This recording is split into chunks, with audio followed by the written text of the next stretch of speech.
Bonjour et bienvenue dans T'inquiète, je gère, l'émission qui donne aux jeunes de 15 à 25 ans l'envie d'entreprendre. Et c'est Ambroise Toutain, fondateur de Panda Fuji, qui va nous transmettre son goût de l'entrepreneuriat. Bonjour Ambroise. Bonjour. Pour commencer, quelle est l'activité de Panda Fuji? Alors Panda Fuji fabrique et conçoit des produits pour vous faire consommer moins d'énergie au quotidien. C'est-à-dire? Par exemple, en fait, notre premier produit, c'est une ceinture que l'on vient mettre autour de la casserole. Vu que la casserole est isolée, on va garder la chaleur à l'intérieur et donc comme une maison en hiver, on va avoir besoin d'apporter moins d'énergie. Donc concrètement, au lieu de cuisiner à 7, 8, 9 ou 10 comme d'habitude, on laisse à 1. Au minimum, il y a même temps de cuisson, même ébullition, on consomme juste 10 fois moins d'énergie. Comment vous est venue l'idée de cette couverture à casserole? Alors en fait, c'était un dimanche en novembre qui faisait assez froid dans notre appartement parce qu'on n'avait pas encore mis le chauffage pour essayer d'économiser et de ne pas trop consommer. Et donc je me lève ce dimanche entouré de ma couette et je me rapproche donc pour me faire mon fameux chocolat au lait du dimanche. Et en mettant mon lait à bouillir, donc ça met du temps, alors que moi j'étais bien au chaud, blotti dans ma couette. Et c'est là que je me suis dit, mais c'est bizarre, pourquoi est-ce qu'on ne mettrait pas une couette autour de la casserole? Et c'est là que donc, j'ai décidé d'essayer de faire différentes process ou différentes méthodes pour isoler cette casserole, pour arriver à un résultat de ce produit qui s'appelle le cocon, qui est le premier produit de Panda Fuji. Aujourd'hui, quelle est votre plus grande satisfaction d'entrepreneur? En fait, là, de tout ce qu'on a fait, ma plus grande satisfaction, c'est vraiment de recevoir des mails ou des photos des personnes qui, en fait, utilisent notre produit au quotidien en nous montrant, ouais, ça marche vraiment, on consomme beaucoup moins, on est là, je suis tout le temps à 1, ou alors je coupe le feu pour continuer de cuire.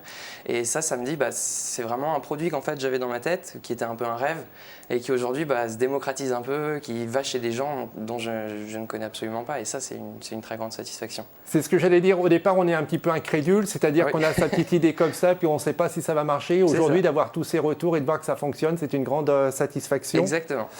Quelle est votre astuce pour garder l'enthousiasme? Parce qu'on le dit, certaines fois, le projet, il a des hauts, des fois il a des bas, ça ne va pas exactement comme on le souhaiterait. Alors vous, quelle est l'astuce pour garder l'enthousiasme, quelles que soient les circonstances? C'est en fait d'essayer de relativiser au maximum, de toujours en parler autour de soi, que ce soit sa famille, ses proches ou ses amis. Même si des fois ça peut être un peu lourd parce qu'on reparle toujours un peu des mêmes sujets, mais c'est de relativiser pour se dire qu'en fait on a quand même cette chance d'entreprendre, d'avoir du soutien généralement de sa famille ou autre, de ne pas avoir de problème de logement, de ne pas avoir de problème de nourriture et même de réussir à vivre en se débrouillant un peu. Donc c'est vraiment ça, c'est d'en parler, de relativiser. Après on a notre petite mascotte Panda, ça peut nous aider aussi pour quand on est vraiment pas bien. Pour garder le moral. Mais sinon c'est vraiment ça, c'est d'en parler et de relativiser, parce que en soi c'est pas des grosses problématiques. Et c'est d'avoir peut-être aussi un autre regard sur l'échec, qu'il ne faut plus considérer comme un échec, mais comme une forme d'apprentissage. Exactement. Pour terminer, quels conseils vous pourriez donner à des jeunes qui souhaitent se lancer, qui veulent entreprendre? Eh bien, ça serait déjà, je pense, de se connaître soi-même, de savoir que au quotidien, par exemple, quand on est tout seul, on doit gérer son compte bancaire, sa sécurité sociale, etc. et pas mal d'autres activités.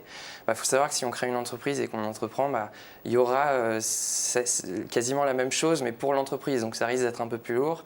Et si jamais on arrive en plus après à avoir une famille ou une vie de famille, ça pourra commencer à faire multiplié par 3. Voilà. 3 comptes en banque, 3 démarches administratives à chaque fois. Exactement. Donc c'est arriver déjà à se connaître vis-à-vis de ça, de savoir où on se situe, et puis aussi peut-être de ne pas forcément trop fantasmer le rôle d'entrepreneur, parce que généralement on pense aux grands entrepreneurs américains, européens ou français avec cette grosse aura, et on ne voit pas forcément l'envers du décor où il y a toutes ces difficultés qui vont pouvoir survenir. Et donc c'est aussi avoir ça en tête. Mais entreprendre, ça reste rêver tout en agissant en fait. On a nos idées, on a ce qu'on a envie de faire, et après on entreprend, et c'est vraiment une belle action au quotidien que de se dire je peux réaliser un peu mes rêves. Ambroise, merci beaucoup. Merci à vous. On peut peut-être juste donner le site internet pour les gens qui voudraient couvrir et faire des économies d'énergie grâce à vos couvertures? Alors c'est www.pandafuji.com. Encore merci. Pour terminer, je précise que vous êtes accompagné par le MoveJ. C'est une structure qui encourage et qui soutient les jeunes entrepreneurs. Pour revoir cette émission, c'est demain.fr. Si vous voulez bénéficier d'autres témoignages de jeunes entrepreneurs, mais aussi de conseils, d'informations très pratiques, rendez-vous sur kangae.fr. On se retrouve très prochainement. En attendant, t'inquiète, je gère.